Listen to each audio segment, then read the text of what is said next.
Ever noticed this strange pattern? Right after someone close to you spirals, emotionally, spiritually, or energetically, someone new enters your space. They might feel lighter, calmer, intriguing, but something in you still pauses. That pause is wisdom. You're sensing a spiritual pattern most people haven't put words to yet. Let's bring it to the surface. What happens during a demonic episode? When someone experiences what feels like a demonic episode, whether it's emotional chaos, spiritual confusion, or entity-driven behavior, what's actually happening is their energetic field ruptures. Something dark or parasitic within them gets agitated. Their sovereignty slips, even briefly. Now, if you're nearby and choose to detach instead of engage, that energy loses its access point. It can no longer reach you through them. That's when something new enters. The call and replacement effect. What shows up next may seem unrelated. A random person reaches out. Someone new appears in your orbit. You suddenly feel drawn to a new conversation, vibe, or face. But this isn't coincidence. This is energetic surveillance and resonance rerouting in real time. It can mean, 1, the displaced energy is attempting to reconnect through another vessel. 2, a watcher frequency is testing your response through a different form. 3, you're being presented with a new version of the same pattern to see if you're still available for it. How this plays out in real life. It doesn't always look dark or scary.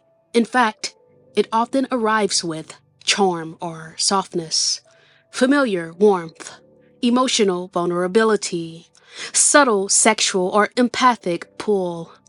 But the energy behind it is watching you, asking, will you flinch, engage, heal it again, or fall into the same loop in a prettier disguise?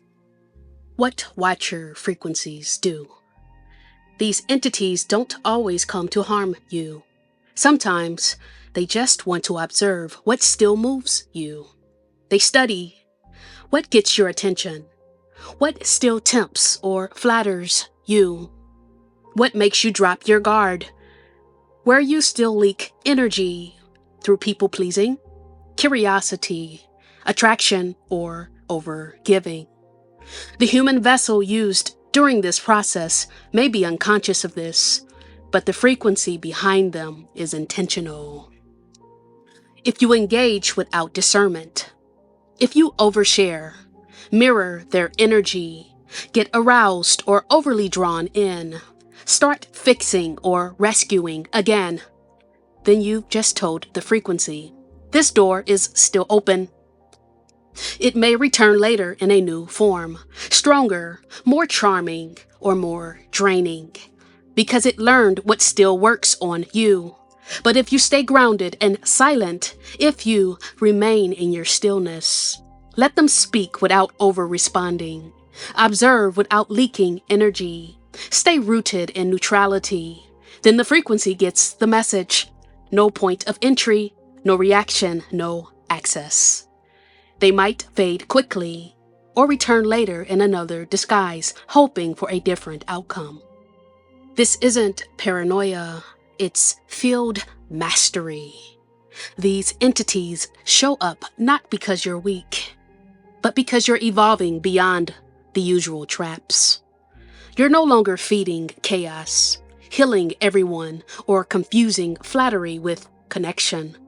And every time you hold your center while the next arrival appears, you reclaim another piece of your sovereignty, discernment, and spiritual authority.